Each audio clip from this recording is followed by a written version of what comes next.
Hello everyone, how are you doing? This is MD Tech here with another quick tutorial. In today's tutorial, I'm going to show you guys how to scan for viruses and malware on your Windows 11 computer. So this should hopefully be a pretty straightforward process here, guys, and without further ado, let's go ahead and jump right into it. So all you have to do is open up the magnifying glass down in the system taskbar and type in Windows Security. One of the best results should come back with Windows Security. Go ahead and open that up. Select Virus and Threat Protection, so click on that tile, and then you can go ahead and perform a quick scan here. And if you'd rather do a full system scan, you can select Scan Options, and then you can select either a full scan, quick scan, custom scan, or offline scan.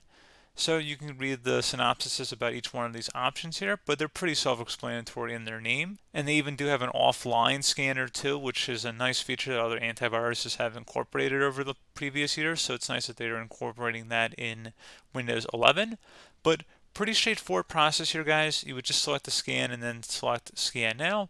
And it should be pretty quick, obviously, depending on how large your hard drive is. But again, pretty straightforward process. I do hope that I was able to help you out, and I do look forward to catching you all in the next tutorial. Goodbye.